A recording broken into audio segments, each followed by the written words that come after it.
talk about why it's increasingly more difficult to feel patriotic about America now that we're on that subject. Another November day outside the U.S. Capitol. Inside, there was business unusual. This just doesn't make sense. A big story just got bigger, with fresh revelations on the Epstein affair. Yet more notes on a scandal. Yet again, they cite the president. In Jeffrey Epstein emails released by the House Oversight Committee. One from 2011 to his co-accused Ghislaine Maxwell reads, "I want you to realize that the dog that hasn't barked is Trump. A victim named Redacted spent hours at my house with him. He has never once been mentioned. Police chief, etc. I'm 75% there." Ghislaine Maxwell replied, "I have been thinking about that." Epstein emailed the writer Michael Wolff. By the way, another side of this Epstein saga that is not getting a lot of coverage is the unimaginable amount of media and investigative reporting that has come out surrounding Mike is a bit hot, really.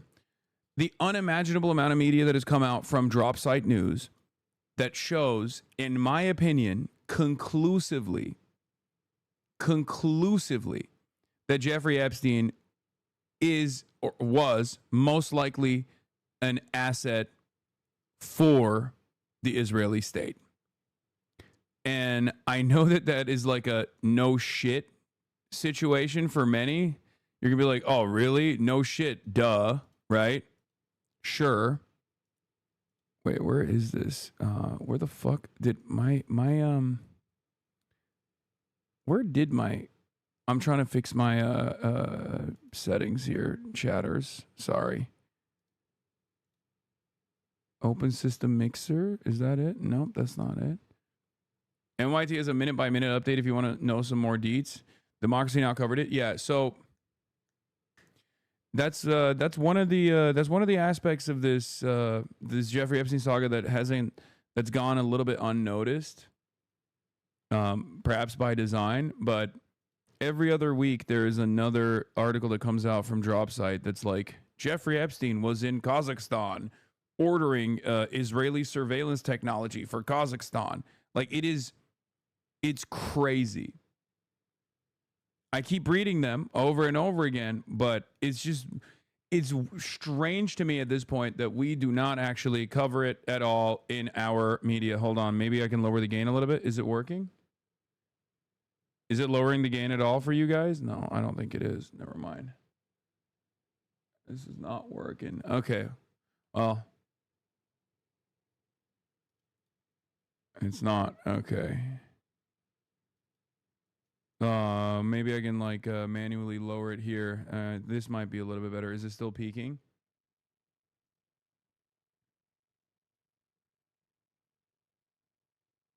No, gain is still hot. Might be OBS. No.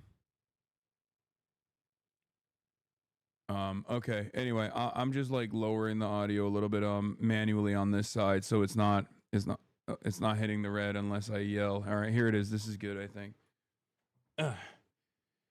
The gain is fine. The volume is now low, but you guys said that the mic peaks. So I'm trying to fix that, but I can't fix it within the software for some reason. So here's what I was pointing to, okay? An example from the newly released file showing how consultants sought to influence Google search results, buying articles about Jeffrey Epstein being a billionaire pedophile or having a diary of his underage victims, and then boosting articles about his philanthropy.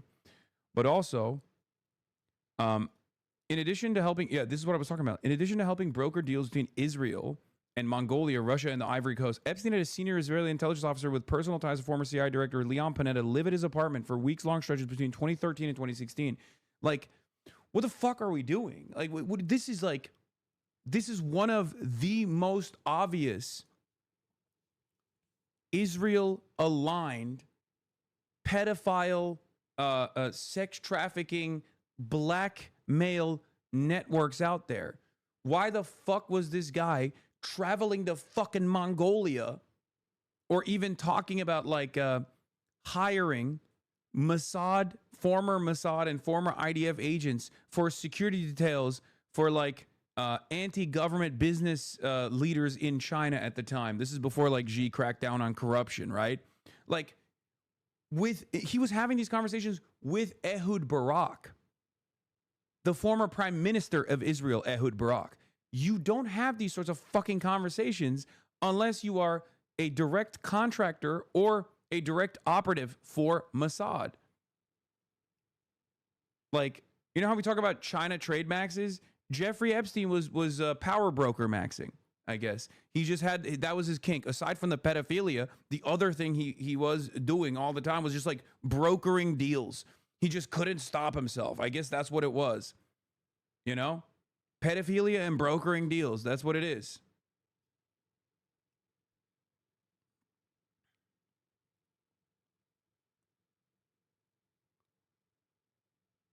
Demanding meetings with Putin rather than his envoy. Yeah, it just like it's so transparent, and it's crazy that it's always just like Drop Site or Intercept or Democracy Now.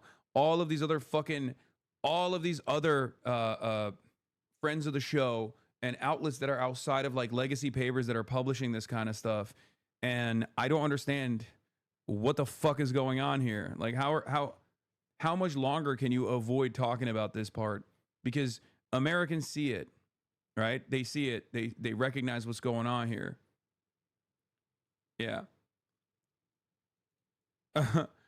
Jeffrey Epstein to U.S. Special Envoy to Syria Tom Barak, who is another favorite character on the show. You guys know who he is. He's the one who was like, yeah, Hezbollah has no incentive to disarm, but what the fuck can they do about it? We will destroy them. Borders are meaningless. What is important is what Israel wants in terms of borders. Like, this is what the fucking Special Envoy to Syria and Lebanon, Tom Barak, was saying over and over again. Anyway, here's a fucking email between Jeffrey Epstein and Special Envoy, Donald Trump's U.S. Special Envoy to Syria, Tom Barak. Jeffrey Epstein, in 2016, sends an email to Tom Barak saying, send photos of you and child. Make me smile. To which Felix says, well, yes, this does seem nauseating, but it's not like Trump has this guy working on places that have outsized amounts of orphans and other children that cannot be accounted for.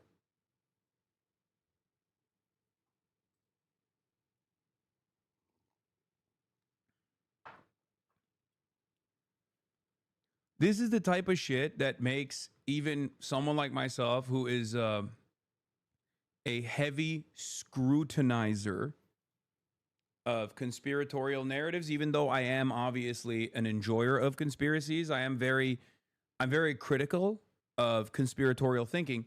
But when I see stuff like this, and then I see the media refuse to cover it, or the media just like never entertain this stuff, I think to myself, okay, what are we doing here? Like, am I becoming increasingly crazy?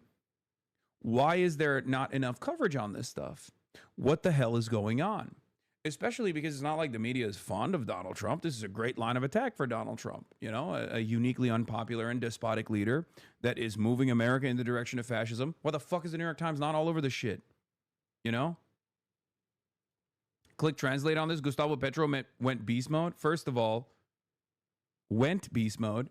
There's never a moment where he's not doing beast mode. Gustavo Petro says a clan of pedophiles wanted to end democracy in Colombia and to keep the list Epstein from coming out. And they sent battleships to kill fishermen from this city. And they threatened the neighbor. How is the people of Colombia going to applaud the invasion of the people of Venezuela? Would we be such traitors and sellouts to our own people? President Petro Gustavo, one of my favorites. Okay, I'm gonna be honest, one of my faves. He's always going fucking beast mode, dude. He is the GOAT. I love him. I think the situation in Latin America would be very different if the USSR still existed. Okay? Like, this is the type of leader that the foreign adversary, the scary socialist communist countries would immediately identify as a ally, an ideological ally that's willing to demonstrate sovereignty for Latin American peoples, for Latin American countries in general. Most guilty human in history. Oh, this is the other one. New leaked emails show that Jeffrey Epstein helped arrange talks between the Israeli government, Côte d'Ivoire, how do you say it? Ivory Coast, that culminated in the signing of a formal defense agreement in 2014. Epstein made introductions at held meetings before Ivorian leaders and Israeli intelligence linked firms. Côte d'Ivoire, Côte d'Ivoire, Côte d'Ivoire. Fuck. Ivoire. Côte d'Ivoire. Okay. Ivory Coast.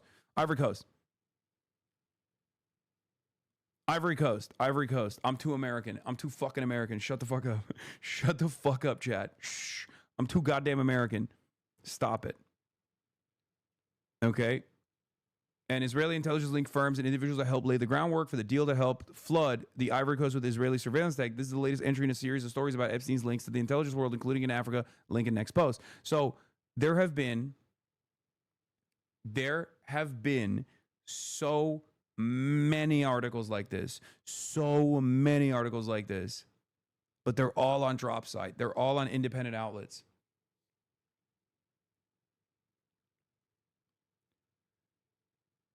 Yeah, this was full audio of Trump saying he broke ties with Epstein after he poached young women from Mar-a-Lago. In this clip, Trump casually admits to witnessing underage sex trafficking and not reporting it to the authorities. 2, stopping in the middle of said underage sex trafficking testimony to promote his spa at Mar-a-Lago where said underage sex trafficking occurred. And then there's an update from Adam Johnson from an hour ago in this email, this tranche of emails that was released by the Democrats. In another email, Epstein refers to Trump almost walking through the door, leaving his nose print on the glass as young women were swimming in the pool. He was so focused, he walked straight into the door. Yeah, like a cartoon. Like a cartoonish fat guy floating over time and space, going towards a scent trail. Floating whimsically in the direction of a pie on a windowsill.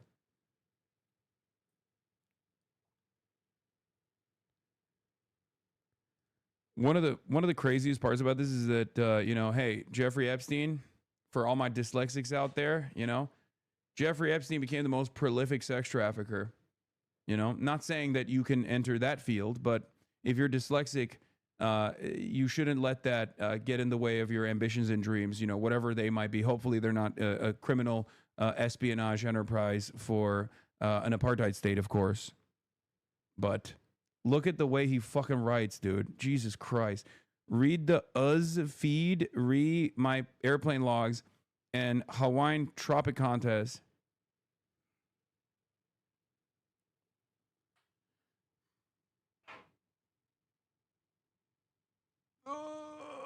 What are we doing here, man? He said Hawaiian. Have them ask my houseman about Donad almost walking through the door, leaving his nose print on the glass as young women were swimming in the pool, and he was so focused he walked straight into the door. Donad. Now everyone coming to me thinking I have juicy info on you and Trump. Thomas Landon Jr. wrote, because of this, I've known Jeff for 15 years. Terrific guy. Trump booms from a speakerphone. He's a lot of fun to be with. It is even said that he likes beautiful women as much as I do, and many of them are on the younger side. No doubt about it, Jeffrey enjoys his social life. That story will never die, says Landon Thomas Jr., financial reporter for the New York Times.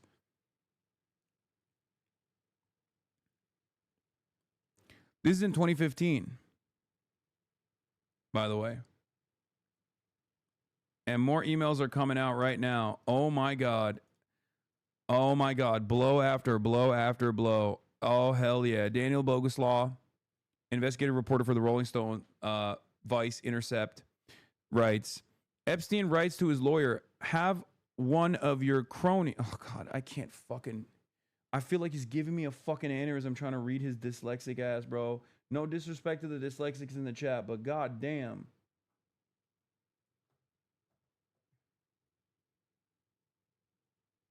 I guess he just maxed out on the espionage stuff, and he was min-maxing. He just could not write.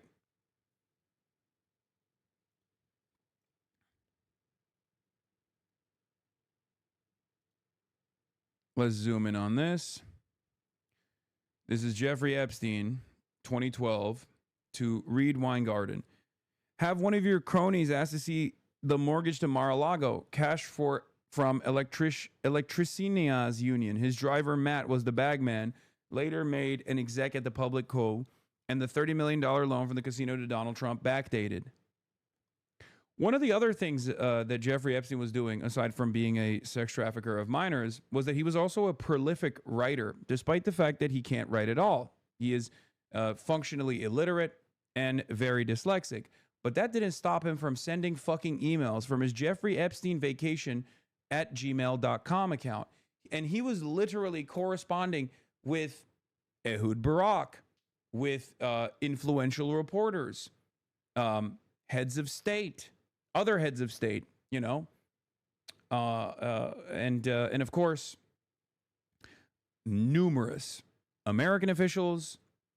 And he just kept emailing over and over again. Now, the reason why we have all of these emails is not because the Democrats released it, but like part of the reason why we have a lot of these emails is because they hacked his.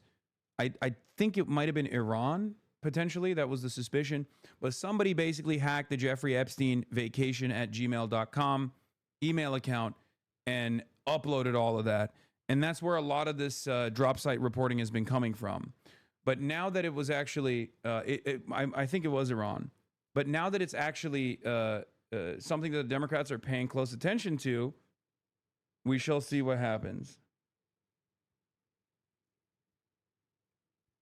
This will become more and more, like all of this stuff, all of these emails, all this stuff will, I think, become more important in the normie sphere. Khandala, Iranian hackers. It was Iran, right?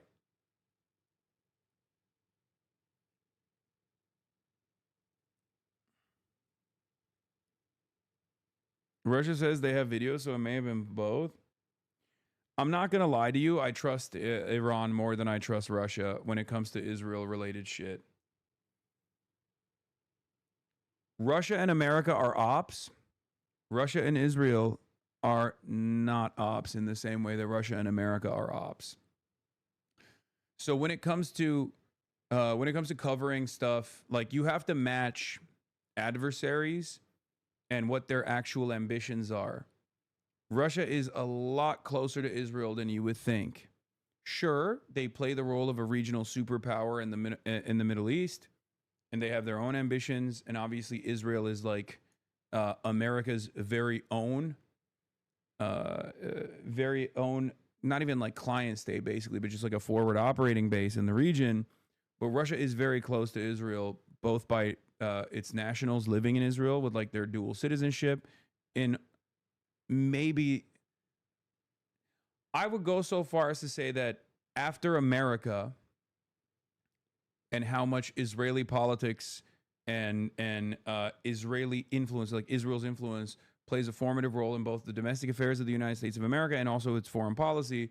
I would say in Russia, it's nowhere near as aggressive, but it's still very much, it's a ever-present force there as well. Because remember, Russian is the third most spoken language in Israel after Hebrew and English. And a big chunk of the Ashkenazi Jewish base in Israel, like the Ashkenazi Jewish population in Israel, and maybe not even Ashkenazi Jewish and not Jewish at all population of Israeli citizens that just say they're Jewish now, are Russian. It's a major population in Israel.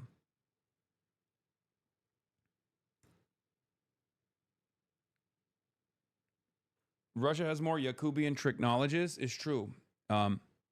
Especially when they unveiled the vault that showed that Jesus Christ was black. When they opened the oldest vault in the world.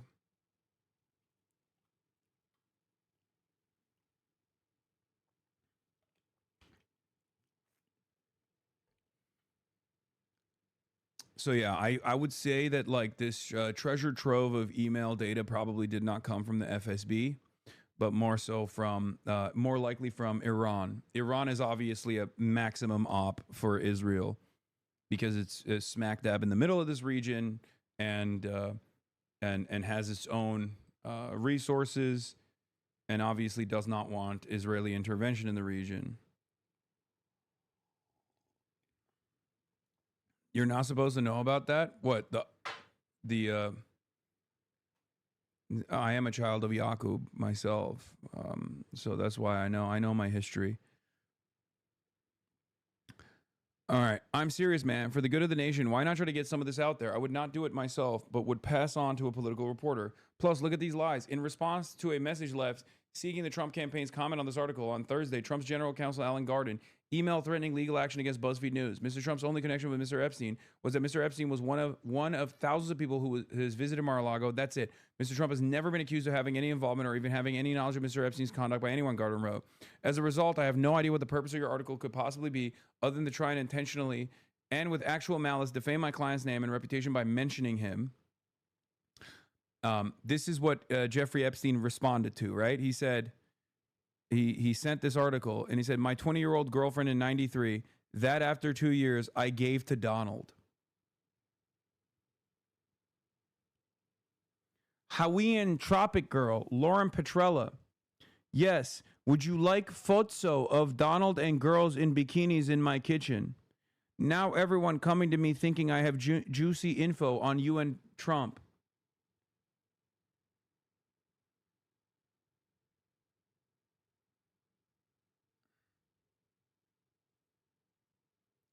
But what will happen after these jobs? Like nothing, right? I mean, dude, what are we doing? Are you kidding me? What the fuck are we doing?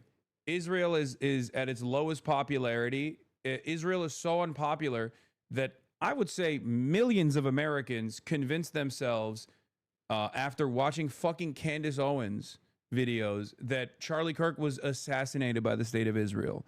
Okay? That's how unpopular Israel is. That's how little people care about Israel. That's how much people have disdain for Israel. You could literally have a natural disaster tomorrow. And God forbid, hopefully it does not happen.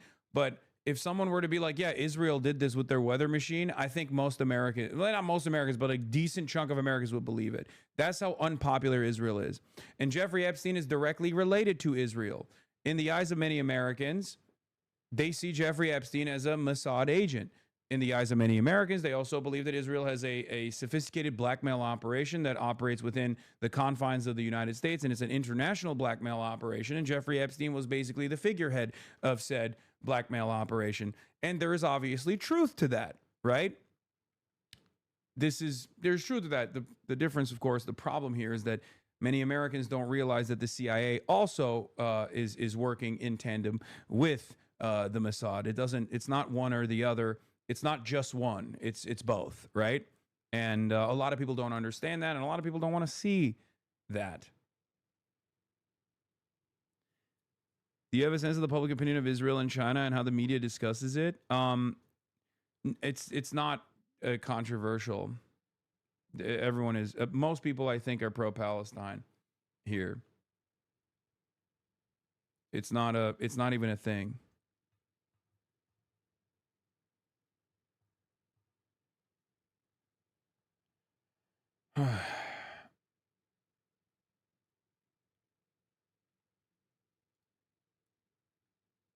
He called Donald dirty, bro. Wait, what? Most prolific child sex trafficker of all time calling you dirty? Goodness gracious. Jeffrey Epstein in 2018 said, I know how dirty Donald is. You see, I know how dirty Donald is. My guess is that non-lawyers, New York biz people have no idea what it means to have your fixer flip.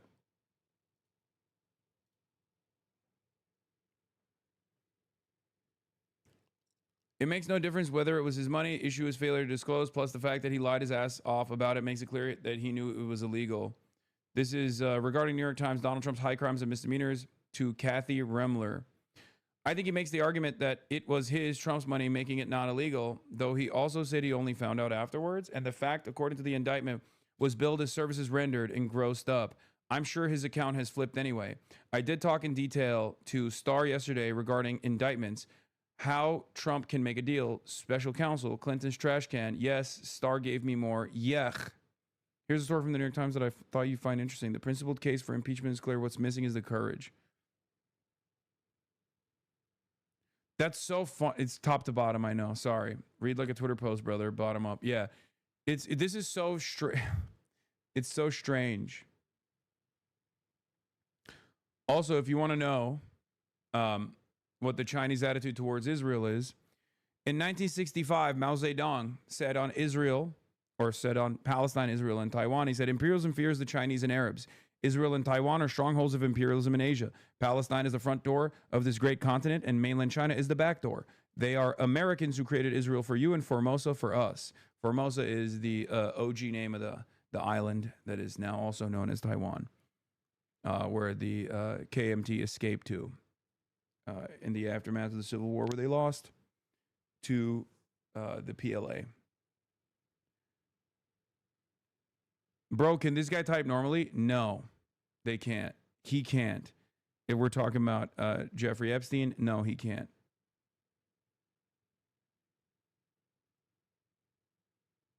It's not the OG name, it's the Portuguese name. True. My bad. I just mean it's more OG than, like, that's the reason why he's calling it that. Well, two reasons why Jeffrey Epstein can't type normally: because he's dead.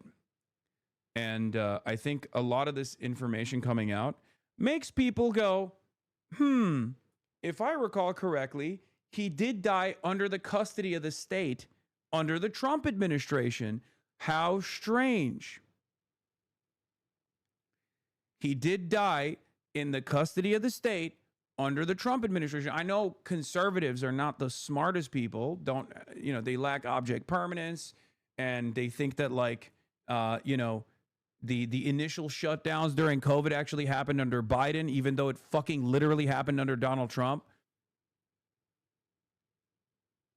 Or January 6th also happened under Donald Trump, not under Biden. It wasn't Biden's FBI that was doing it. It was Donald Trump's FBI that was doing it, even if you were to blame FBI for January 6th. I know conservatives forget that kind of stuff because it just doesn't fucking fit in their dense skulls. But Jeffrey Epstein did die in the custody of the state under the Trump administration. Okay? So this level of connection to Donald Trump and his willingness to talk about Donald Trump being a dirty, dangerous person, all this stuff, and the level of connection that he had to Donald Trump in general calls into question, once again, how Jeffrey Epstein died. I mean, I never entertained the suicide theory in general. I think it's fucking stupid.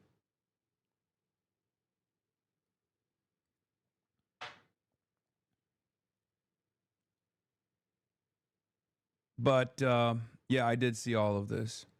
All I'm saying is, I didn't see this one. To Peter Thiel, that was fun. See you in 3 weeks.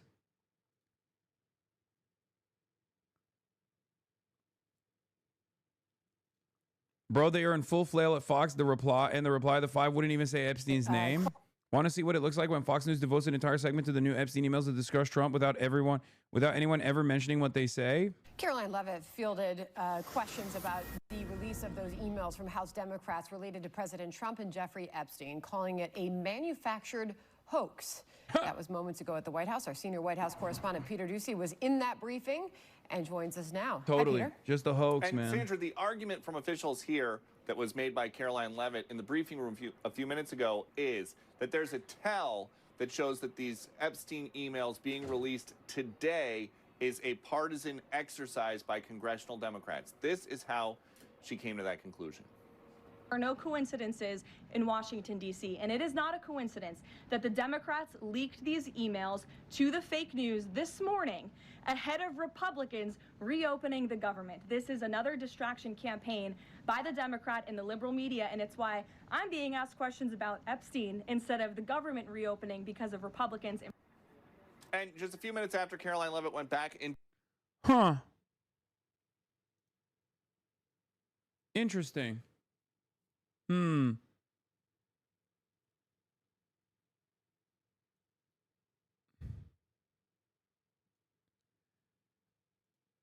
Are the emails leaked or are they fake news? No, the emails are not fake news. Reporting on the government briefing instead of the news, and they have the audacity to call out China for not having freedom of press. I mean, yeah, it's just, remember, these are privately owned media companies, so it's different. It's not different. Every government does this, okay? Every single government does this. The American government does this. Every government does this. Even, like, what do you think I'm talking about when I say the very fact that Dropsite is one of the few fucking outlets that's been consistently reporting about the Epstein Israel involvement and connection, as opposed to mainstream outlets that normally wouldn't be fond of Donald Trump? That is the same thing. That is a pliant media apparatus that obviously goes along with whatever the ambitions of the State Department are, even if it's technically Donald Trump, who they are supposed to be antagonistic towards. Okay? There are certain lines that the media does not cross. That's it. And it's the same principle behind it. Just because it looks independent, because they're all individually owned and operated, doesn't change that reality. Right? One of the craziest things happening right now is how there's been a report after report after report showing that Epstein was really an Israeli intelligence operative based on publicly available documents, and yet it has no measurable impact on mainstream media or politics. Israeli spy stayed for weeks at a time with Jeffrey Epstein in Manhattan. We don't care. I'm a Zionist, and I don't think about Israel 1/1,000,000th of the time that you groypers think about it. It doesn't matter. Calling Caitlin Johnstone a groyper is pretty funny. Jeffrey Epstein helped broker Israeli security agreement with Mongolia. Jeffrey Epstein and the Mossad, how the sex trafficker helped Israel build a back channel to Russia amidst Syrian civil war. Jeffrey Epstein helped Israel sell a surveillance state to the Ivory Coast.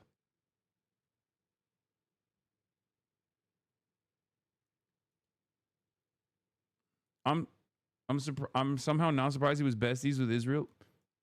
Yeah.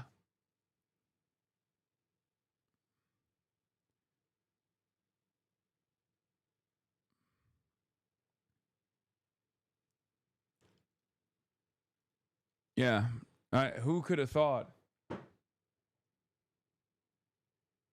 Who would have ever thought that it would be a prolific a pedophilic sex trafficker, you know?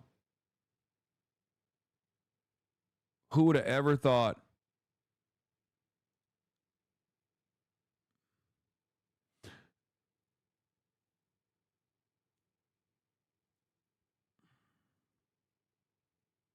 What is this? This is crazy. Brother, this is a Groyper account. I don't know the veracity of these claims. The Secret Service memo reads, our new backers are the Jews as soon as they take care of Kennedy. Why was this line erased from history? I don't know if this is a real document or not. I don't know what the fuck this is. But that account does pose wacky shit.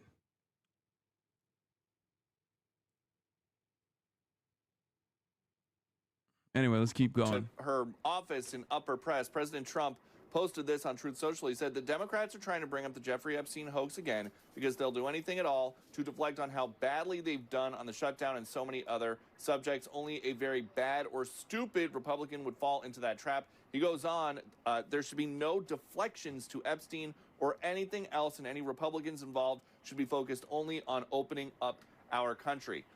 The White House also argued that they have been extremely transparent when it comes to Jeffrey Epstein, asking the Justice Department to release grand jury information, for example, something that a judge ultimately said couldn't be done right now. Sandra. Aw. Peter Douchey. In Fox News' 4 p.m. hour, the network finally tells viewers about the dog that hasn't barked email. Still no mention of course he knew about the girls as he asked Ghislaine to stop. All right, more, by the way, from Capitol Hill today. House Democrats releasing new Epstein emails, some of them referencing President Trump.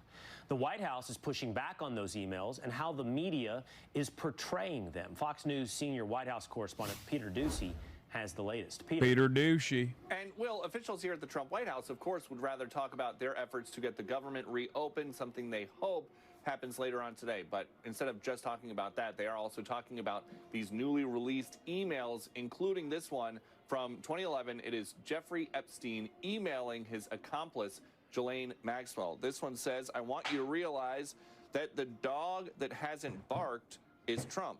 Victim, redacted name, spent hours at my house with him, has never once been mentioned. Officials here, though, are puzzled about why Democrats redacted the name of a victim, since that victim wrote a whole book about all this. These emails prove absolutely nothing other than the fact that President Trump did nothing wrong. And what President Trump has always said is that he was from Palm Beach, and so was Jeffrey Epstein. Jeffrey Epstein was a member at Mar-a-Lago until President Trump kicked him out because Jeffrey Epstein was a pedophile and he was a creep. And this email you refer to with... Is that what happened? I don't know. Can't believe they actually quoted it on Fox News. The dog that hasn't barked means very suspicious, similar to the elephant in the room for those, for anyone who hasn't heard that before. Breaking, the New York Times reporting that Trump personally called Republican Lauren Boebert and Nancy Mace to try to get them to remove their signatures from the Epstein files discharge petition. Mace didn't pick up, and Boebert reportedly doesn't plan on removing her name.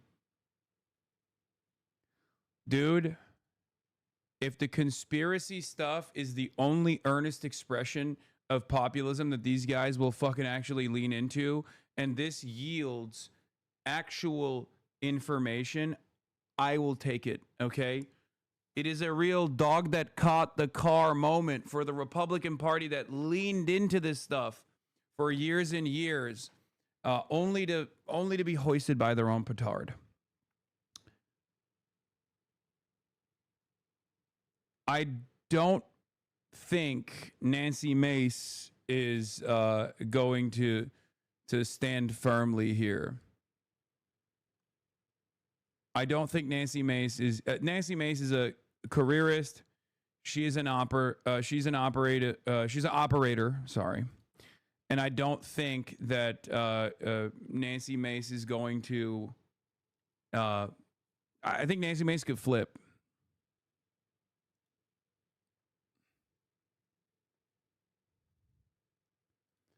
Nancy Mace, I'm so sick of the fake news focusing on Trump and not Epstein victims. Mr. President, fret not. The cavalry has arrived. Representative Woe Vicky is about to save your administration by sprinting to the nearest press scrum and screaming, why won't y'all stop lampshading me?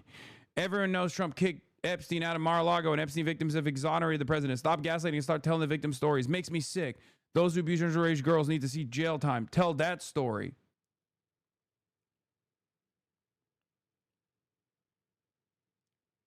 Yeah. Trump ramps up pressure on GOP to thwart Epstein vote. This is why I never considered the Epstein stuff to be a distraction from the other ambitions of the administration. Right? Because this is the story. If we're being real, this is the thing that Trump doesn't want out there. You know what I mean? It's one of those things that his base does respond to. It's one of those things that, like, the more populist figures in the administration can't actually cast aside so easily, partially because they ate off of this. For the longest time, this was the meta, because they could tie Jeffrey Epstein to the Democrats, which, by the way, he's still very much tied to the Democrats as well. Do not make that mistake, okay? All that doesn't matter anymore. She signed, and you can't take your name off when it hits 218.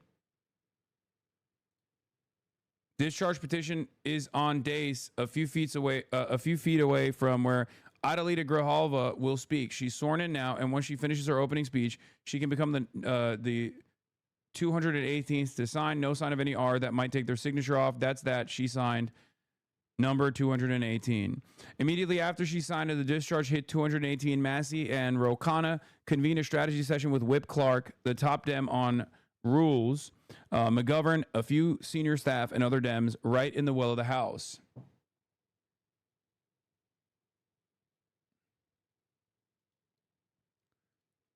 My understanding is that the relentless pressure campaign, this is from the congressional correspondent of the New York Times, Annie Carney.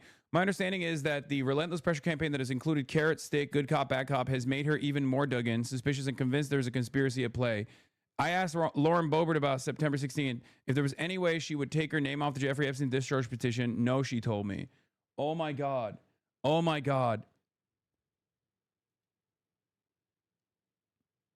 Reese Gorman, politics reporter for Not Us, says Trump and his team only have until 2 more hours to get one Republican to take their name off the Epstein discharge petition. Once Grijalva is sworn in at 4, she can sign the petition and the names are frozen. No one can remove their names after she becomes the 218th signer. And that was already 5 hours ago. So it already happened, right? Trump called Boebert and is playing phone tag with Mace right now, per a source. So this already happened. They gave her 207 Trump hats. I'm not kidding when I say this. Since the vote is happening next week, Speaker Johnson says Jeffrey Epstein bill will be on the floor next week. We're going to put that on the floor for a full vote when we get back next week. He told reporters he's going to fucking like nuke Caracas or something.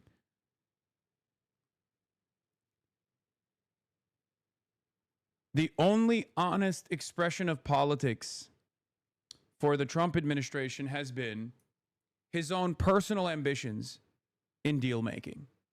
What I mean by this is the only time we have seen any sort of positive results from this administration has been in the direction of his dipshit son-in-law Jared Kushner and Donald Trump making money off of Gulf leadership and Gulf states and implementing development projects, right? And that is why he has actually, in some ways, tried to keep Israel from continuing its genocide full force of the Palestinians, right? And on the other side, within the base, within the caucuses of the Republican Party, the only earnest expression of politics is mania, conspiratorial mania. It's so crazy. There is no real, like, political ideology that motivates these people. Politicians are ambitious. Politicians are insincere. They're indecent. And they oftentimes will play ball. They will manage your expectations. They'll subvert. They'll change their attitude on things. We see this on the Democratic Party side all the time, right? But there is some sincerity, I think. And this is one of those things. I can't believe it. The most sincere demonstration of a politician doing something that might actually hurt their standing within the party infrastructure, no matter how careerist they may be, is, on the right at least, conspiratorial thinking.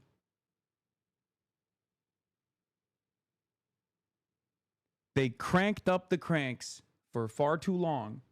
And now, while they were reliable votes here and there, the cranks are actually fighting back. Because this is, for the cranks, a real issue of consequence, something that they do care about. I think. I hope I'm not being too hopeful here. Once again, you don't normally hear me say stuff like this. I usually say, things won't change. I'm usually in the camp of, like, especially when it comes to stuff like this, nothing ever happens. But I do feel like this is one of those issues where people are just like, no, I want to know what it is. Maybe it's because they are maybe it's because they're suspicious, or maybe it's because they are genuinely invested for one reason or another. But, maybe they want to blow the lid off this corruption thing. Who knows? But it is quite remarkable that they've been steadfast in their approach to the Jeffrey Epstein stuff. It's one of the few instances where you see, like, these fucking right-wing freaks actually continue in spite of the pressure coming from Trump. The name of a victim that was unredacted now and has since been reported on in this room, so I will go ahead and say it, Virginia Giuffre. And it was CBS's own reporting, Ouija, that recently wrote that Miss Giuffre maintained, and God rest her soul, that she maintained that there was nothing inappropriate she ever witnessed, that President Trump was always extremely professional and friendly to her. House Oversight Republicans are saying Democrats continue to carelessly cherry-pick documents to generate clickbait, that is not grounded in the facts. The Epstein estate has produced over 20,000 pages of documents on Thursday, yet Democrats are once again intentionally withholding records that name Democrat officials. Democrats should stop politicizing this investigation and focus on delivering transparency, accountability, and justice for survivors. And officials here basically believe that the biggest tell that all of this is politics as usual from congressional Democrats, as opposed to an effort by Democrats to get justice for Epstein victims, is that congressional Democrats lost all interest in this during the Biden administration, and that is indisputable. Will. That is indisputable, as is the name Virginia Giuffre, who specifically contradicted what is suggested today by the press and by Democrats from these emails. I do think, Peter, the other big takeaway is the emails between Jeffrey Epstein and journalist Michael Wolff, who seemed to be coaching Epstein through this entire enterprise on how to blackmail President Trump.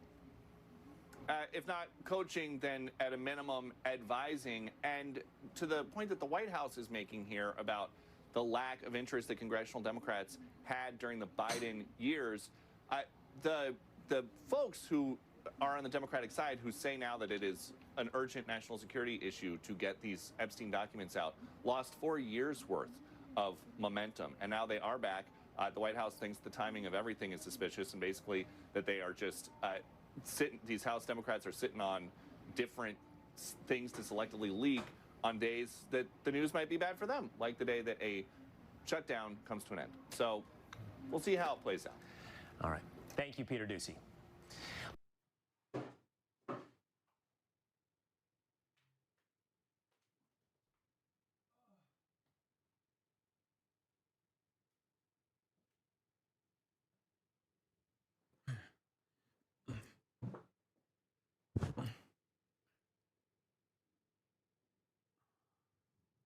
Fuck.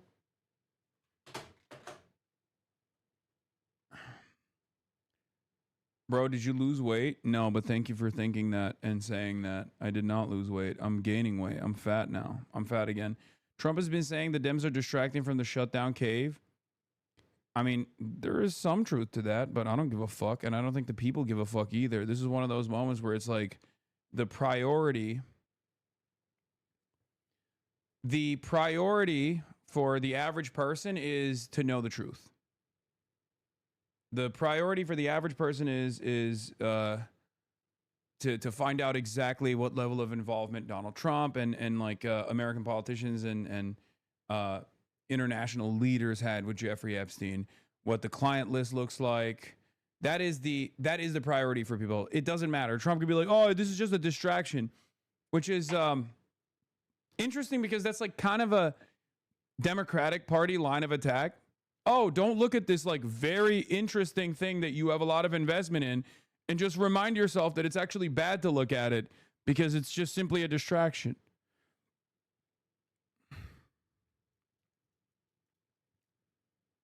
Okay, nobody gives a shit. Quick, brother, please, what is your prediction on this Epstein crud? Yeah, people hear that and they go, distract me more, please. I would like to be distracted with this.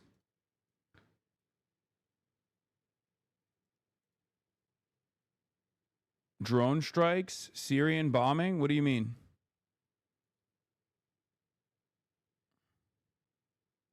Because remember, the Trump administration, aside from Jeffrey Epstein, like being heavily involved with Israel, the Trump administration is chock full of Epstein associates. Okay?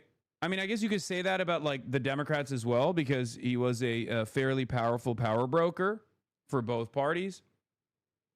But does this not strike you as odd that like every fucking person that Jeffrey Epstein was in direct contact with, whether it be like Peter Thiel, or whether it be any number of different people like that Jeffrey Epstein was in direct correspondence with regular fucking frequency, they're all over the Trump admin. And they were on Trump 1 too.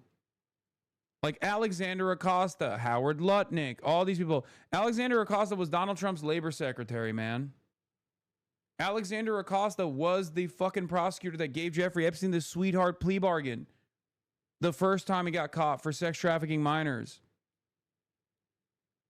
Like, what are we doing? Even fucking Bill Barr, who was the head of the DOJ at the time, right? The attorney general at the time, overseeing the federal corrections facility that Jeffrey Epstein was killed inside of, was also fucking connected to Jeffrey Epstein.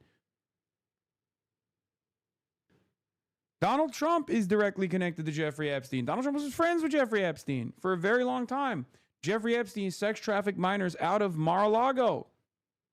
Virginia Giuffre being the highest profile victim. Bill Barr's father gave Jeffrey Epstein his first fucking job.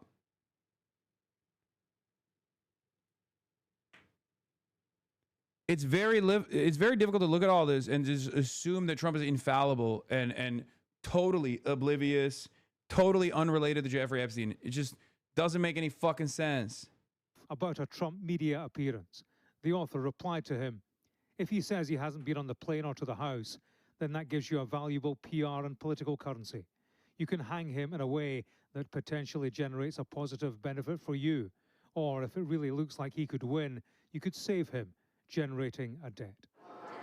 On the congressional committee investigating the Epstein affair, Trump's political opponents say it's political dynamite. Our leadership here is implicated in the largest sex trafficking scandal in the history, not only of the United States, but potentially in the planet.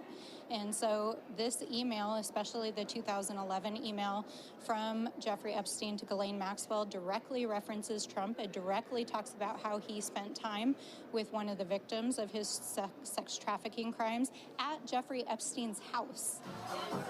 Donald Trump was a friend of Jeffrey Epstein before they fell out. The name redacted from the new emails was unredacted by the Trump administration. They named her as the late Virginia Giuffre, Andrew's accuser. This was a White House standing by their man. These emails prove absolutely nothing other than the fact that President Trump did nothing wrong. And this email you refer to with the name of a victim that was unredacted now and has since been reported on in this room, so I will go ahead and say it, Virginia Giuffre. She maintained that there was nothing inappropriate she ever witnessed, that President Trump was always extremely professional and friendly to her. Survivors of Jeffrey Epstein have long demanded a full release of relevant files for full public scrutiny. A lawyer fighting their case gave her latest views on the latest developments. The emails are from Jeffrey Epstein himself, pointing a finger of accusation at Donald Trump. The one thing I'm wondering is, like, why did they fucking cross this line? Like, the Trump administration and JD Vance and all these other people, why did they cross this line? Because the Democrats are always much more careful, right? They're always more careful. They operate as the old guard. They're like, this is how politics is done. You don't talk about certain things, right? You don't talk about certain things like this. This is one of the things you don't talk about. Israel, you don't talk about. Jeffrey Epstein, you don't talk about, right? And I think they just assumed that their base was too stupid to ever make these demands, or they just assumed that the Democrats would never actually betray the established, uniparty elite defense force that they represent. I just, because I can't think of any other, like, I don't understand how they just like leaned into this so much and now it's like exploding in their face. Because, like, look at this. Look, September 4th, 2021. Remember when we learned that our wealthiest, most powerful people were connected to a guy that ran a literal sex trafficking ring, and then that guy died mysteriously in a jail, and now we just don't talk about it? And it's like, brother, he is directly connected to the guy you're the blood boy of, Peter Thiel. And you are already Peter Thiel's blood boy at this point. Why the fuck were you talking like this? Do you see what I mean? This is beyond eating crow, Elon deleted these tweets, but the internet is forever, and it's a good day to dig them up. Time to drop the really big bomb. Yeah. That is a real Donald Trump is in the Epstein files. That is a real reason why they have not made They have not been made public. Have a nice day, DJT. Mark this post for the future. I think this was a turning point, too. I'm going to be honest. This was certainly a fucking turning point. He got too mad. Big egos in the same room. He got too fucking mad, and he basically betrayed himself and the capitalist elite by burning one of the known vestiges of espionage that both parties and all the financial elites have relied on or have worked with, just to attack Donald Trump in his weakest moment. And the irony here for Elon Musk is that he is also an Epstein affiliate. Not directly. There's not a lot of evidence for that, but indirectly by way of his brother, Kimball Musk. Kimball Musk is literally all up Jeffrey Epstein's asshole. Kimball Musk, Elon Musk's brother, is directly connected to Jeffrey Epstein. He was dating one of the Jeffrey Epstein girls, to use, I mean, it sounds like a disgusting term to say, but like one of the models that frequented Jeffrey Epstein's New York mansion. Kimball Musk was in the New York mansion. It's like crazy that he basically cooked his own family.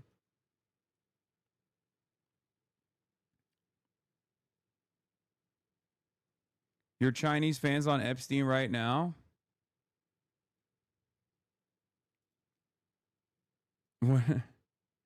Bilibili fans learning deep Trump Epstein lore from Lemon Bro.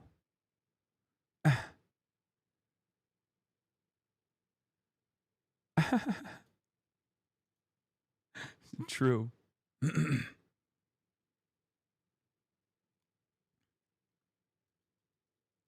Homie, nothing is going to happen to these garbage mongers. They will eventually die. That's what all I'm hopeful for. When it goes to the Senate for a vote to release all the files, which Dems do you think will join the Republicans in voting against it? I mean, of course, we can say Fetterman will vote no, but not because he himself is a pedo, but because it would make Israel look bad. I can see Schumer campaigning against it to protect the Clintons as well. I doubt he would openly vote no, however. I don't know. I don't know who is going to. Yeah, Speaker Mike Johnson says the U.S. House will vote next week on whether the Epstein files will be released earlier than expected. And I don't know, because, like, I don't know what the Senate will look like for even on the GOP side, right? Because this is an issue of consequence for a lot of Americans. This is what they give a shit about, right? And I can't even fault them for giving a shit about this. Because Jeffrey Epstein, as I have said time and time again, is the real QAnon conspiracy, right?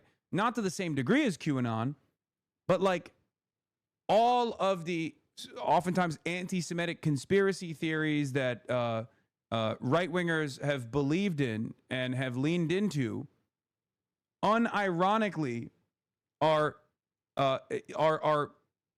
closer to reality with the Jeffrey Epstein story. Like, it's not like a Jewish hypnosis style situation, and it's not just purely Mossad. It's not just for Israel, right? It's not, all of that stuff is wrong.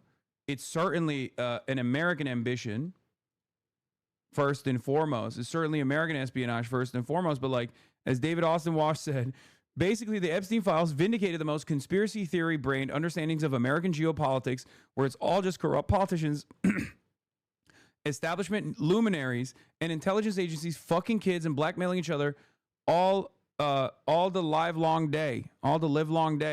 In short, neoliberalism. This is where I do have some sympathy with the post-liberals, because I think we share common revulsion about how social and political system actually works. The difference is that you can be repelled by the status quo and not think, hey, this Hitler guy had a point. Exactly.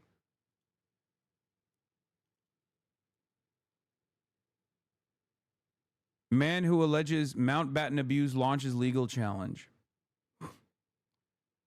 I don't think this is just an American thing. MI5 accused of covering up sexual abuse at boys' home. Court case to address alleged cover-up of British state involvement in the Kincora Children's Home in Northern Ireland.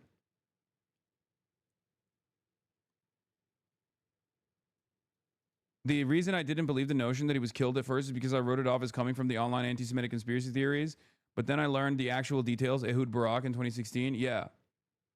And now we know so much more about the Ehud Barak connection, which is crazy, right? Because like those emails came out recently, And we found out that, like, these guys were fucking talking, chopping it up every goddamn day.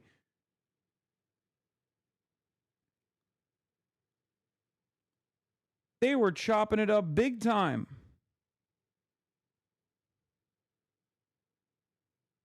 Jeffrey Epstein played a formative role in connecting, like, the Israeli spyware, like selling Israeli spyware to numerous countries around the planet. Why the fuck was he the guy who was managing all that shit? Epstein owned part of Ohio. How does a guy like this exist?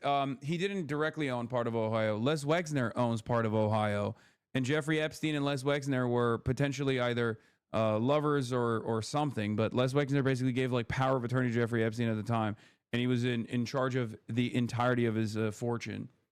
But that's the Ohio connection with Jeffrey Epstein and Les Wexner.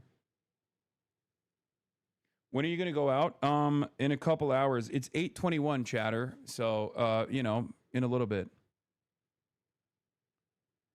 The people who are abusing these children are Republican, Democrat, Independent, Christian, Muslim, Jewish, atheist, gay, straight, black, white, yellow, red, blue, purple. They just all had one thing in common: money and power. Yeah, no, this is one of the ways in which global capital. This is one of the ways in which global capital reasserts its own dominance and reasserts its own power. To ensure that there aren't any naysayers.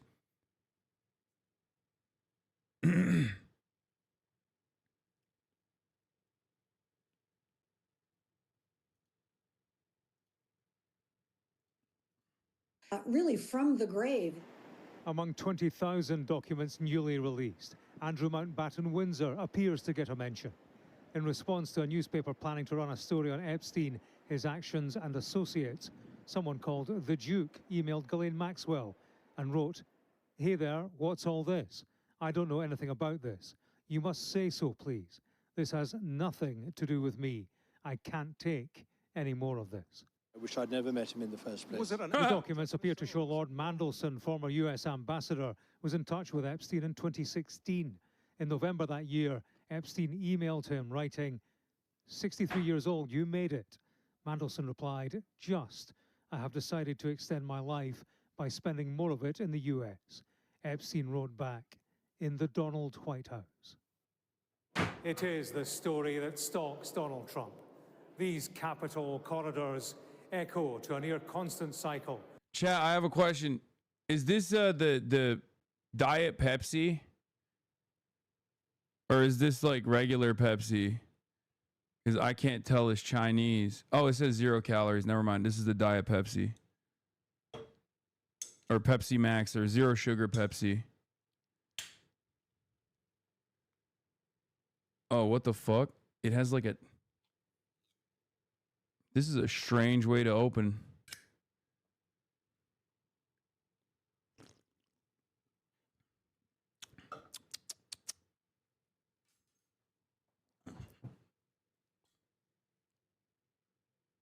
Oh, literally. Oh my God. It says Pepsi 0 sugar right here. I'm so stupid. I didn't see that. Spin the can. I just saw this and I was like, what the fuck? I just saw this and I saw this and I thought, what the fuck is this? Turns out you spin the fucking can and it says it right there.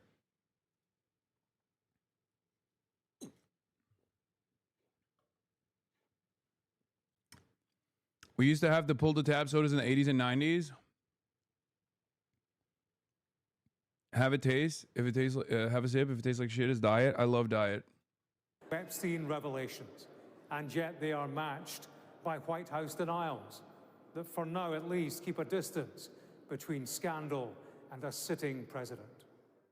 But in this scandal, there is a distance to run. James Matthews, Sky News, in Washington. Well, we'll get more from James in a moment. First, though, let's head to Mark Stone, who's been taking a closer look at the documents released today. Mark, thousands of documents. I know you and your team have been going through them. What else have you found? Yeah, I mean, honestly, there are so many documents. It's been kind of overwhelming, I think, in newsrooms around the world, and I imagine in the White House as well. They have been looking through them as much as they can, perhaps in Buckingham Palace as well. Peter Mandelson's home. I imagine he's been trying to access them as well, just to see what is in these documents. Look, I mean, we've got one file here, which is within a file, within a file, within a file, which gives you a sense of how many there are. This is one of the files here. There are emails. There are, I mean, some of it is less relevant than other parts. Parts of these documents are actually just scans of newspaper articles, scans of books that were written about the issue. But within them, and it's kind of hard to find them, you can see here lots of different files. I open another file and you can see within them, if the computer will work, there are. So this is a book that was written, Filthy Rich, about Jeffrey Epstein. So some of it is more relevant than other bits, and the interesting bits take a little while to find. And look, beyond what James outlined in his report there is really very, very interesting stuff related, first of all, to Peter Mandelson, clearly a UK interest there.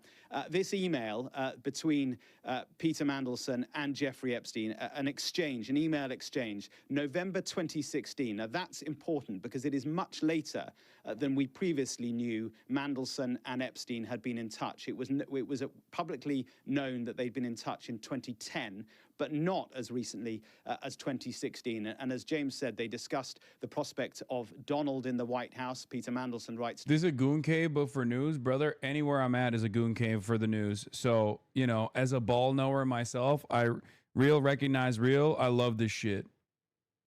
Okay? Yes.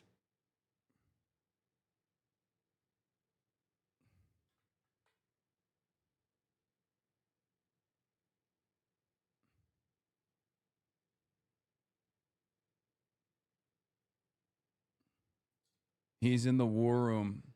To Epstein, Donald in the White House, will he get there? This was 2 days before the 2016 election, which we know that Trump won. And then they talk about somebody named only as Andrew. And Mandelson intriguingly writes, yes, without Andrew, it would not have gone nuclear.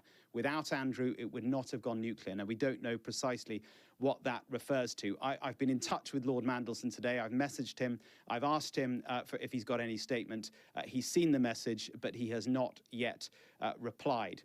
Andrew Mountbatten Windsor, formerly known as Prince Andrew, and Ghislaine... Yeah, now known as paedophile, but before formerly known as Prince Andrew, no longer known as Prince, as he was outed as a paedophile, and lost his title as Prince. Maxwell, they are all mentioned in these emails.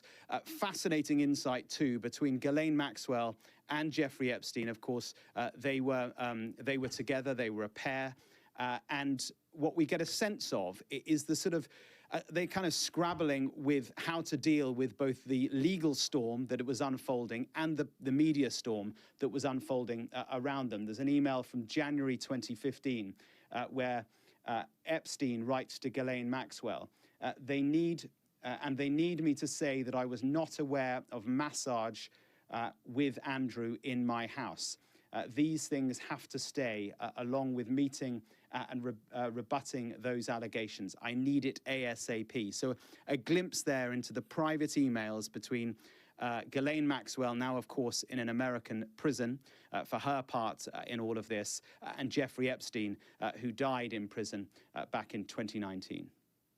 Lots of work underway, quite clearly, Mark. Thank you. Well, let's bring in James now. And quite clear what we saw today, James, is a... Did you know that anyone can legally call themselves a baronet in the UK without proof, except him now? That means any average person can claim a higher title than him now? That's such a fucking strange and very funny, weird fact about England. Like, is there like it's almost like a morality police, but for the lordship, where it's like, you can call yourself a baronet, but not a duchess. If you call yourself a duchess, you will go to prison.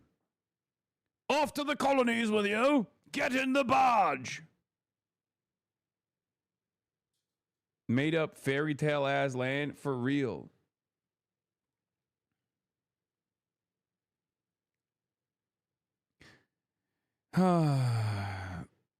It's becoming increasingly clear that part of why Jeffrey Epstein was accepted into elite circles is that the absolute fucking losers that run the world are characters you'd find in the Revenge of the Nerds movies. I mean, that's how it is right now.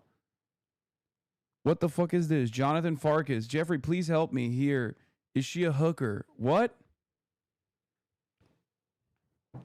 I am seeing bleep a little bit. I don't think it will turn into a romance. I'm a bit old and not tall enough, but she seems intelligent and kind. Somers got an appointment from Trump. She is on the White House Fellowship Commission. It came through Woody and Suzanne Johnson because she bundled Best Jonathan.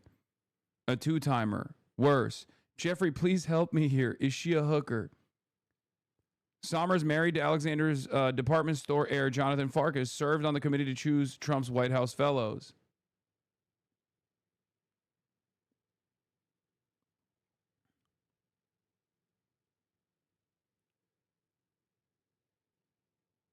That's one that the one New Yorker thought Geopol was from the 18th century. Wait, what? You will get in trouble and get your accounts frozen if you try to call yourself a lord and aren't one? Are you serious?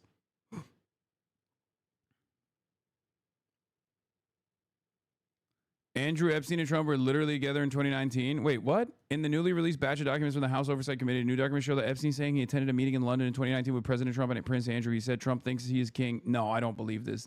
This has not been previously reported. Phytux is actually pretty reliable, but I have not seen this before. Where the fuck did this come from? This would be the biggest bombshell. What? Is red no? Is invitation no? Prince Andrew and Trump today. Too funny.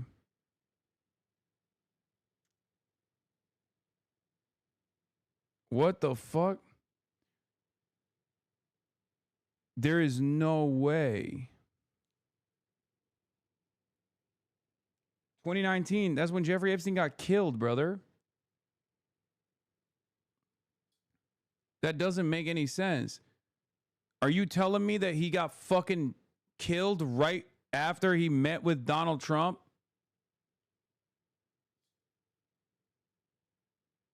Like, he got arrested and killed right after he met with Prince Andrews and Donald Trump. The emails also say Epstein was at Trump Tower in 2016, right after the election, and had Thanksgiving with Trump in 2017. What?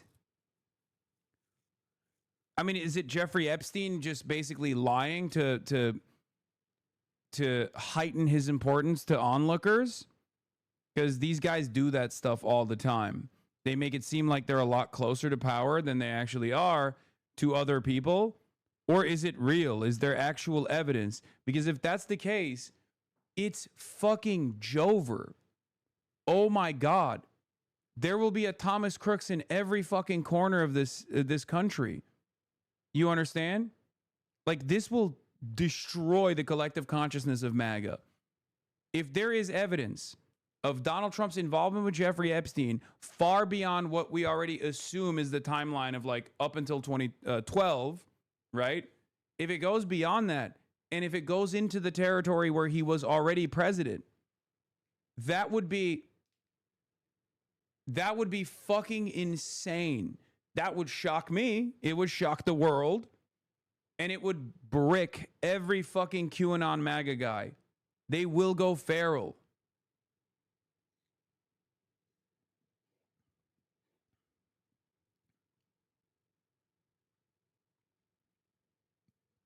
This is why Trump is safe, because Epstein is already dead. Ain't no fucking way he's safe.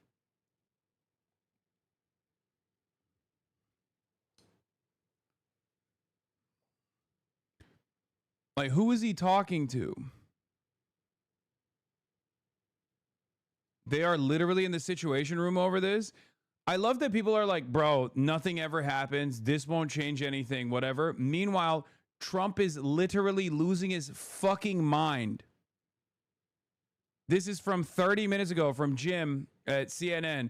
A meeting in the Situation Room to pressure a Republican congresswoman to vote against releasing all Epstein files.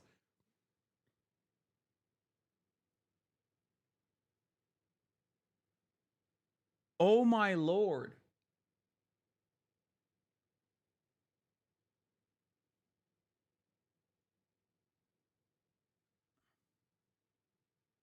I don't know why I can't find a journalist reporting this Trump Tower thing. Yeah, I need a more credible report on this Mar-a-Lago invite, potentially.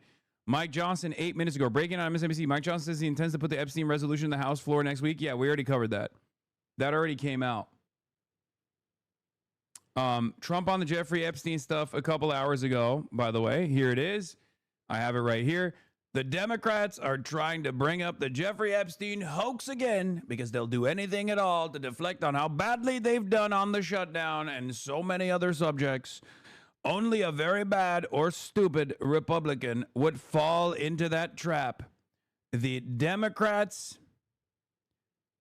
cost our country $1.5 trillion with their recent antics of viciously closing our country while at the same time putting many at risk, and they should pay a fair price. There should be no deflections to Epstein or anything else, and any Republicans involved should be focused only on opening up our country and fixing the massive damage caused by the Democrats.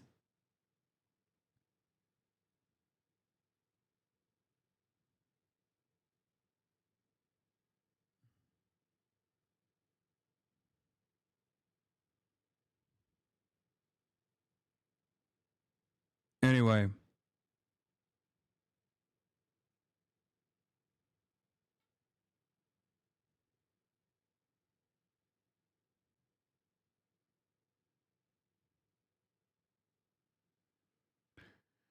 Oh, is shit about to hit the fan?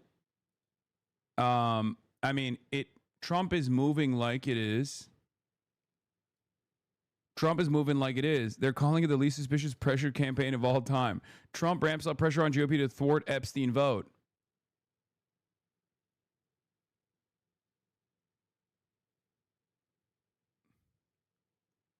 The interesting part about this is that, like, the administration is entirely compromised on this stuff. So if people question the allegiances that Donald Trump had with Jeffrey Epstein, right, and they are currently, what's interesting about this is that they will also question J.D. Vance, who is Peter Thiel's guy, right? Peter Thiel is the billionaire that basically put J.D. Vance into the seat of power.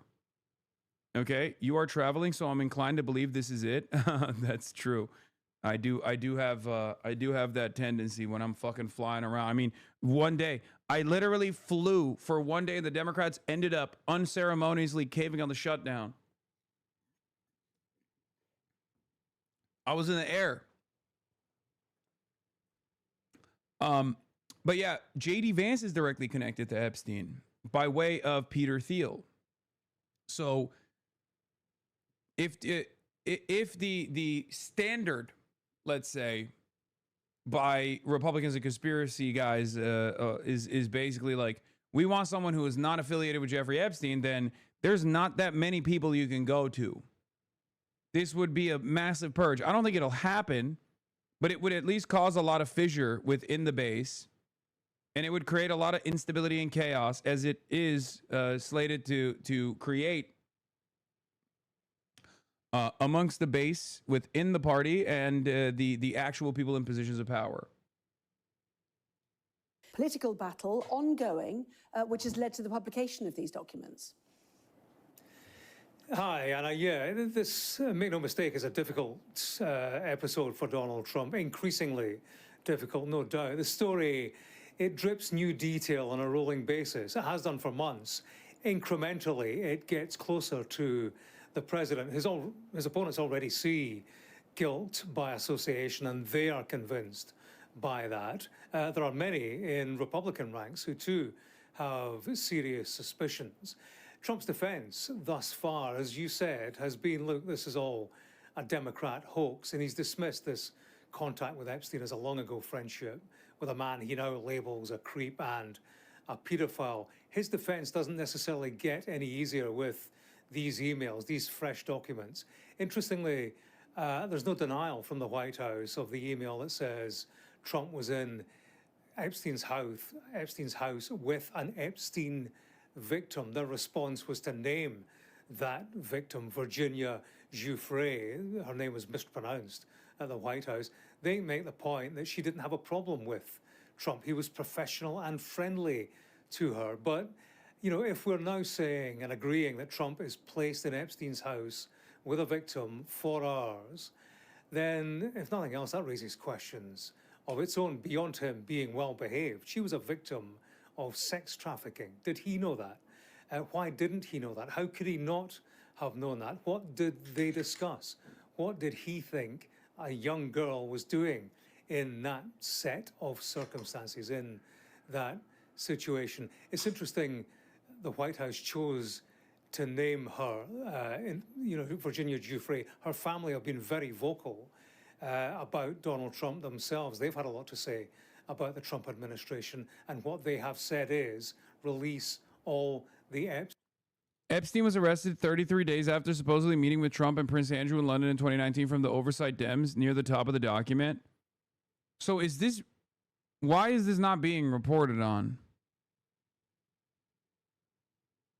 I just don't understand. Like, this part of the story is incredibly consequential. This is...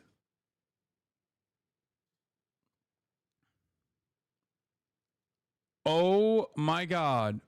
Late edition of Trump's schedule tonight. Oh my God. Oh my God. Wait a minute. President signs Senate amendment to H.R. 5371, continuing appropriations, AG leg branch. Wait. I don't think he's going on camera for this. I'm going to be honest. Am I crazy? Does it feel like this is more so to like address some of the stuff? Because he's going to be in front of it feels like he's going to be in front of a press briefing. I mean, it's White House press pool. We know what that means. They're going to ask him this question in the most favorable way possible. Right?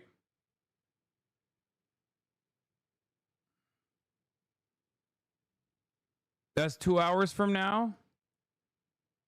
God damn it, dude. He surely won't say anything stupid. I mean, judging by his past performance, is there even a chance that he doesn't say something stupid? He cannot help himself. He has to be in front of the camera, but he also famously cannot help himself when this shit happens, where he will just be like, listen, it was only a couple young girls. Me and Jeffrey Epstein, we hung out quite a bit, and I loved hanging out with him because we played games. We played craps together. People change. Who cares? Don't talk about it anymore. It's a hoax. Remember that week-long sequence whenever Donald Trump was called into question about his affiliations with Jeffrey Epstein? He would just turn around and be like, this is a hoax. Everyone that actually cares about this is stupid and bad and wrong. And you're really hurting my feelings. And you need to stop. You need to stop hurting my feelings like this. And everyone would be like, dude, I didn't think you were a pedophile, but it's kind of hard for me not to feel like you're giving pedophile, sweetie.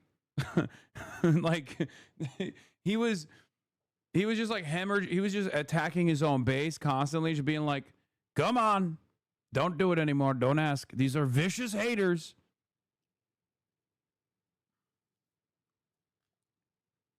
He has a little bit of that like Benjamin Netanyahu streak in him when it comes down to shit like this. When it comes down to talking about shit like this, where he'll just be like, like the Benjamin Netanyahu week-long sequence of just being like, we did not kill Charlie Kirk. If we were to have killed Charlie Kirk in a school, we would have killed all the children. After all, we're Israel. You know, like, that's what Benjamin Netanyahu was doing. Like, Trump has that dog in him as well. Every time he tries to fucking talk about this Jeffrey Epstein shit, he just ends up making people more confused and more suspicious. He ends up making people feel like, okay, you guys did actually diddle kids together, it seems. Your Netanyahu sounds similar to your Obama. I know, it's just on the fucking fly. Okay, calm down. Breaking. Oh, by the way, this was also another moment. The Landon Thomas Jr. thing is actually very suspicious because Landon Thomas Jr. is a fucking New York Times journalist. Why is a New York Times journalist tipping Epstein off about a follow-up investigation by journalist and former NYPD detective John Connolly? Importance, high. Thomas Landon Jr., who is a financial reporter for the New York Times, is sending a fucking email to Jeffrey Epstein with the subject, got another call from John Connolly. Yeah? What is this? Dean Withers tweet about Trump meeting in London. Okay, that's Dean Withers' tweet. Dean Withers is like me tweeting about it. Okay, the fuck? Or even less less consequential. Why is the New York Times not reporting about it? But what's also confusing about this info that came out is partially because maybe because of stuff like this. This is a New York Times financial reporter. This is a New York Times financial reporter tipping off Jeffrey Epstein about people doing research into him.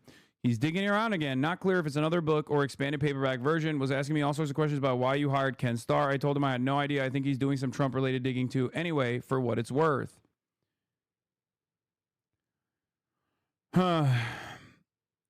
He sent this article, this reference, said, keep getting calls from this guy doing a book on you, John Connolly. This is the first one. Jeffrey Epstein in 2019, Trump going to Howard Lutnick's house on Thursday. Howard Lutnick was Jeffrey Epstein's neighbor in New York City.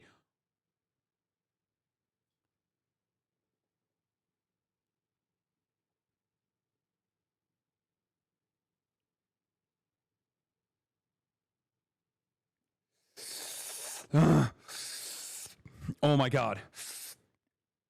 Oh my God. I mean, he could have known this because he's their neighbors.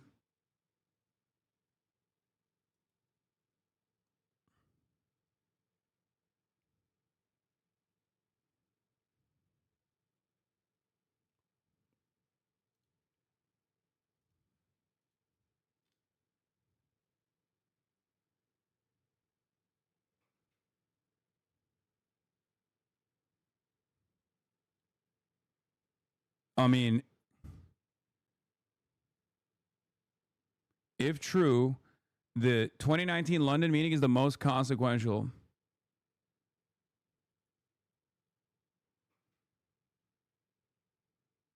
It would directly, it would prove that Trump's involvement with Epstein.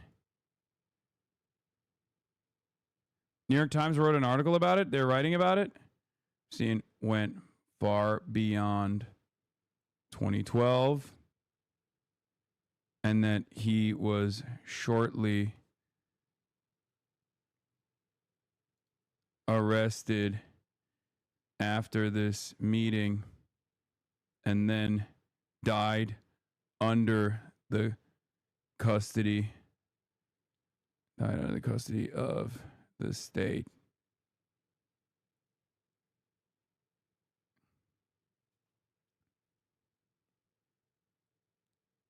In the Trump administration.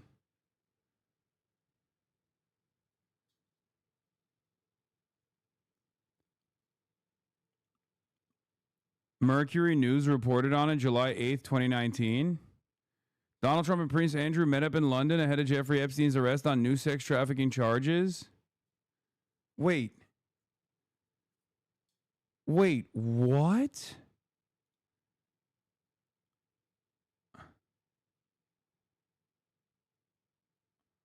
Trump and Prince, two of Epstein's most famous friends, appeared in photo ops during the president's UK visit. Oh my God. Oh my God. Lemon Brother, did you trigger the prophecy intentionally? The ancestor spirit of world history since you left the country and all of this shit bubbled to the surface immediately? I wonder what Kash Patel thinks these days. Brother, Kash Patel doesn't think. He just reacts. Oh my God. Hold on. Wait, how do I screenshot on fucking, is it Alt S or is it Shift S?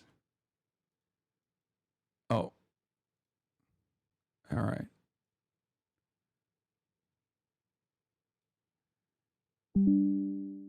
Okay.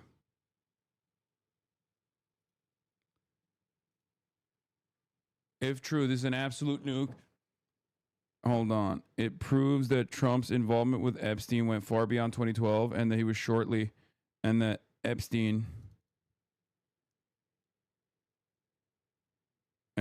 was arrested shortly after.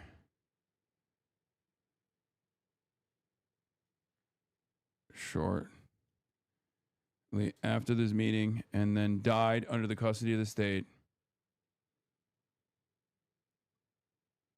in the Trump administration. I mean, this is like a direct line of evidence that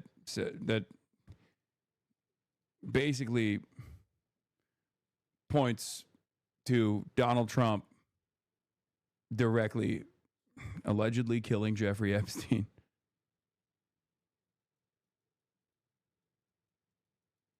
Why 2012? I thought it went all the way to 2012 in the latest, in the information that we knew. Trump claims he had no communication with Epstein since before he was prosecuted for sex trafficking in 2008. I think it went beyond 2008, right? I thought he had he had done media, like positive media about Jeffrey Epstein. Mega looked at the primary source and confirmed it. No, I know.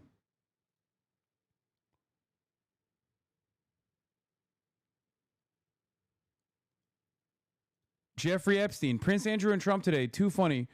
Recall Prince Andrew's accuser came out of Mar-a-Lago. Steve Bannon, can't believe nobody's making you the connective tissue?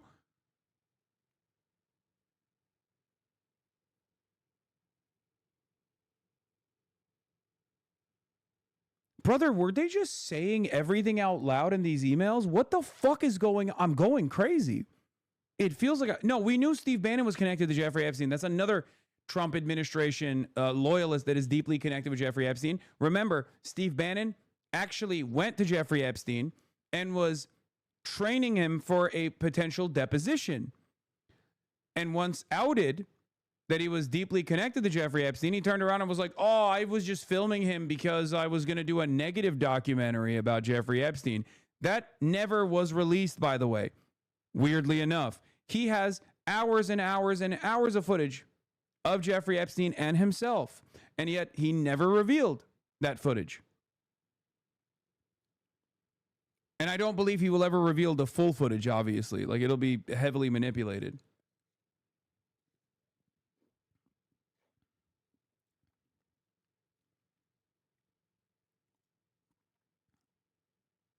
I don't know what's happening right now. I don't know how to perceive all of this. Sender, Steve Bannon. Red, yes. Is invitation, no. Message, can't believe nobody is making you the connective tissue. Sender, iTunes, gmail.com. FNB only. Sender, Steve Bannon. What? What is that? Message, Prince Andrew and Trump today. Too funny.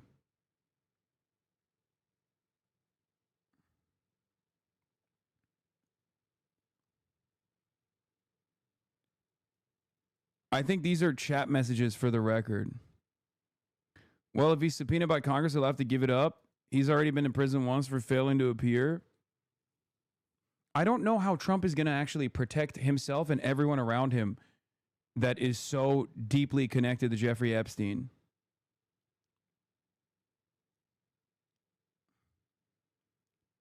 The previous reporting on this from Mercury News and Boston Globe and all of these other outlets does not actually feature Epstein being connected. Like, none of them until this moment have revealed that Jeffrey Epstein was a part of this meeting.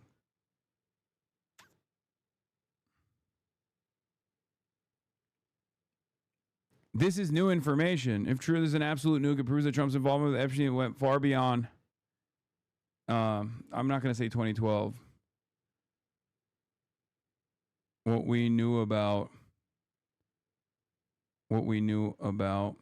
and that Epstein was arrested shortly after this meeting and then died under the custody of the state in the Trump administration.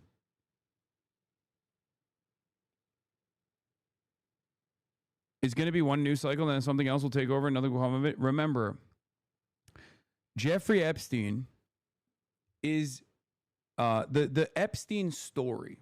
And I talked about this last time this became a big ordeal. But the Jeffrey Epstein story is basically the only way for a lot of Trump's base of support to exhibit some form of like class consciousness almost. It's obviously not class consciousness at all, but it's basically like their version of, wait, hold on. Is my focus is off. All right. Burp, burp, burp. Sorry. I was just looking at I was just trying to fix this. The Epstein, the Jeffrey Epstein story, as I said before, is like the closest a lot of the lumpen proles and a lot of like working class Americans have ever gotten to unlocking class consciousness or something that resembles class consciousness. It's because it's like somewhat conspiratorial thinking, even though it is real. It's not a fucking conspiracy theory, right? So this is the most earnest, most honest expression of financial elites in shadowy back rooms doing some of the most heinous crimes of all time without any scrutiny whatsoever, because they're like all they're doing it around all of these other like incredibly wealthy individuals. So this is very much a, you know, it's not a left versus right, it's up versus down story.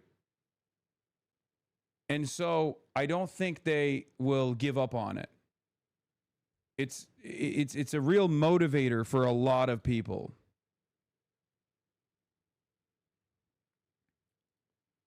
Tim Onion, Pizzagate. If you replace the word hot dog with little boy and pizza party with child sex orgy, you will see the links that these elites go to cover up their sex crimes. Real elite emails. Send me nude pictures of those 8th graders we abused last weekend. Post haste. I am the ambassador to Turkey. Yeah, I mean, literally. Like, they weren't ordering children by ordering hot dogs from like a pizza parlor. They were just straight up saying it in the emails. The emails literally read like, hello, I am Jeffrey Epstein. You are the Prime Minister of Israel. I would like to sell Israeli spyware as I am a part of the Mossad. Like, that's just no OPSEC whatsoever. They straight up were like, oh, of course, we're untouchable. We're the financial elite. We're the people that hold the levers of power. No one's going to fucking come after us. They were communicating with one another with no OPSEC. Like, the average fucking drug dealer around the corner has better OPSEC than Jeffrey fucking Epstein does. Okay? Because the average drug dealer actually is fearful that they might experience criminal repercussions. Jeffrey Epstein and all these other guys behaved as though they would never experience criminal repercussions. Do you understand?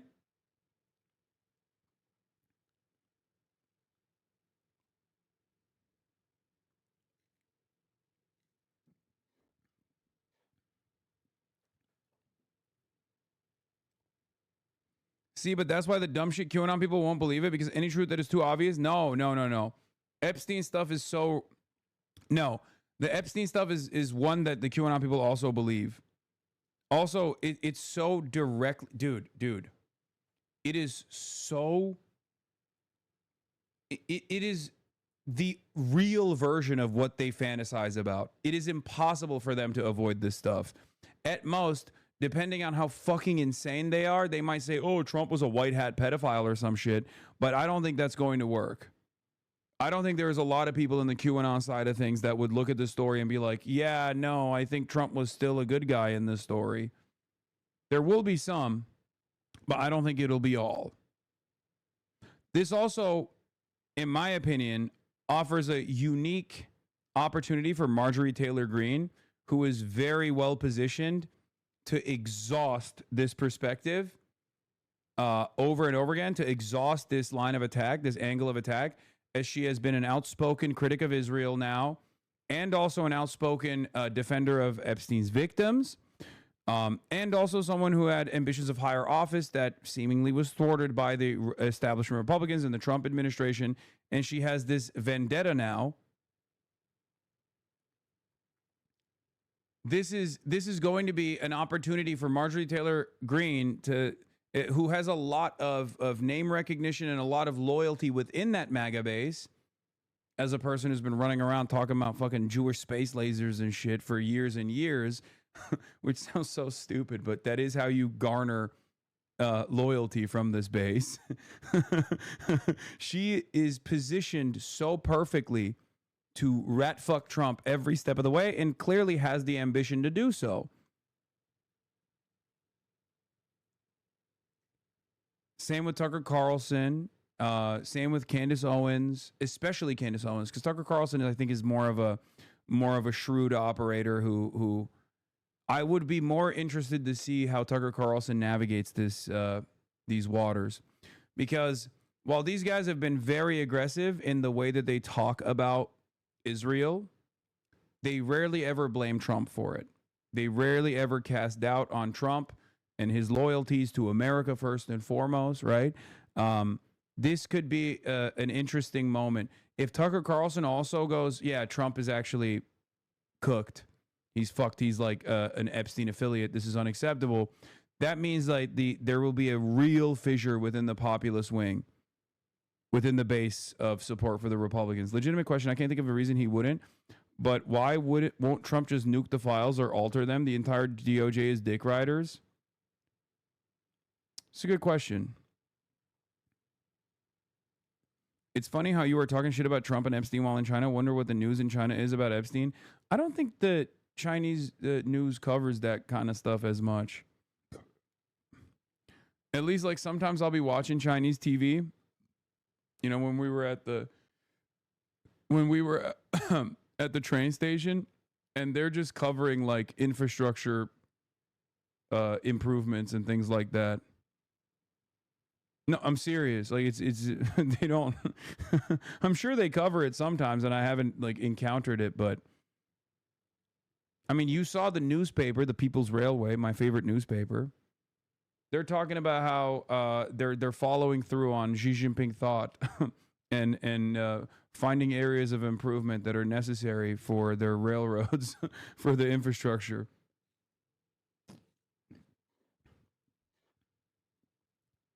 Yeah.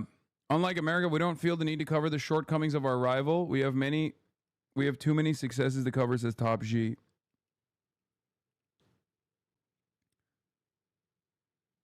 Nobody cares about America as much as America. That's not true. The rest of the world absolutely cares about America. Yet you won't admit you're autistic. I mean, in many ways, I think China is also a very autistic country. Like I said, they have newspapers dedicated entirely to the railroads. What is that if not maximum autism? And I mean that positively, of course.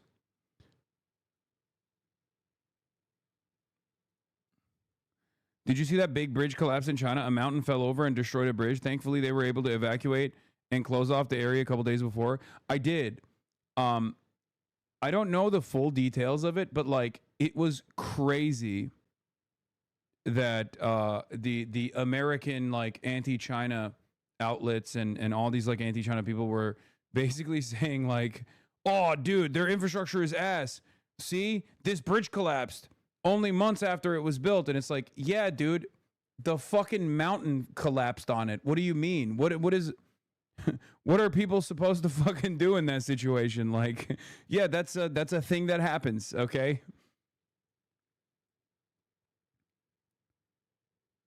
Yeah, they want to act like China's construction is shoddy and dangerous, but a giant landslide hit the bridge. The rest of the bridge remained standing. No one was hurt. In America, this would take years to fix with dozens dead. China will rebuild in months. Yeah. Footage shows part of the Hongqi Bridge in Sichuan, China, collapsing today. The 758-meter span opened earlier this year on National Highway 317, suffered a major structural failure, though no casualties were reported. It's like, I wonder why that happened. I wonder why that happened.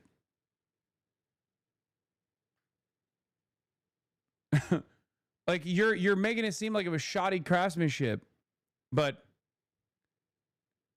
what can you do if the fucking mountain decides, you know, we have different ambitions?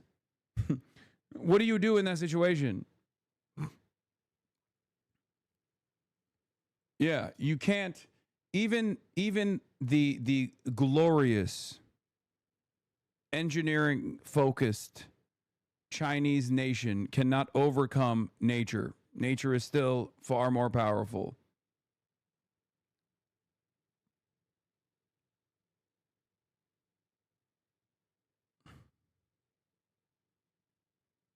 This is what Xi was doing yesterday. You and the King of Spain missed each other. People's Daily, China. China is willing to work with Spain to build a more strategically resilient and dynamic comprehensive strategic partnership with greater international influence, Chinese President Xi Jinping said on Wednesday.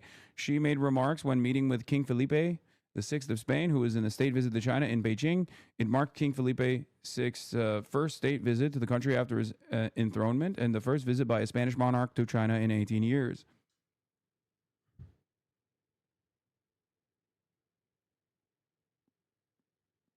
Did they excavate the mountain to build the bridge? I don't think so.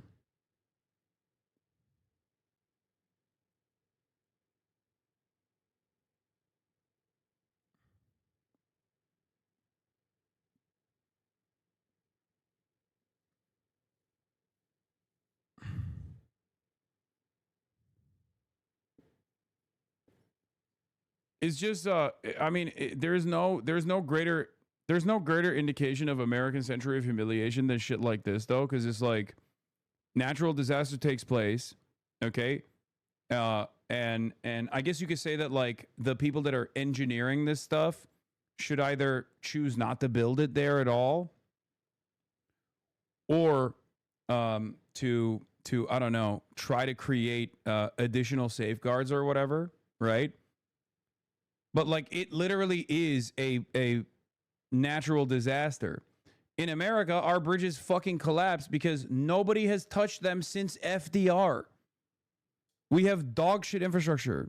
People using this to gloat against China are ignoring the fact that authorities discovered the breaks in the mountain on the day before and were able to close off the area for safety. I don't know if I could see America being that proactive. Yeah, exactly.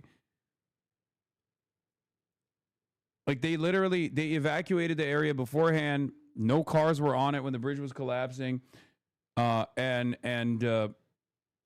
you know, I don't know. I don't know how to like look at this situation and think about like this is one of the strong suits of China in general.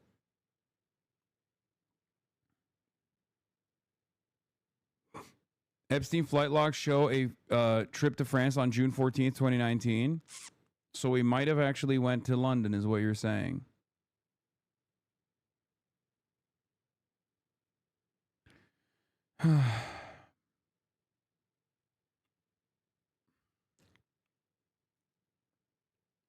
I saw people actually saying that this was the bridge that the bridge that pees on the forest.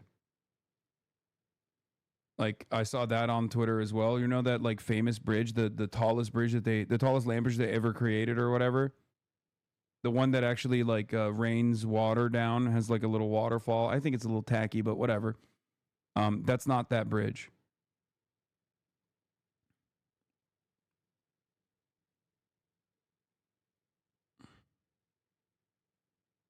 It's not that same bridge. It's a different bridge.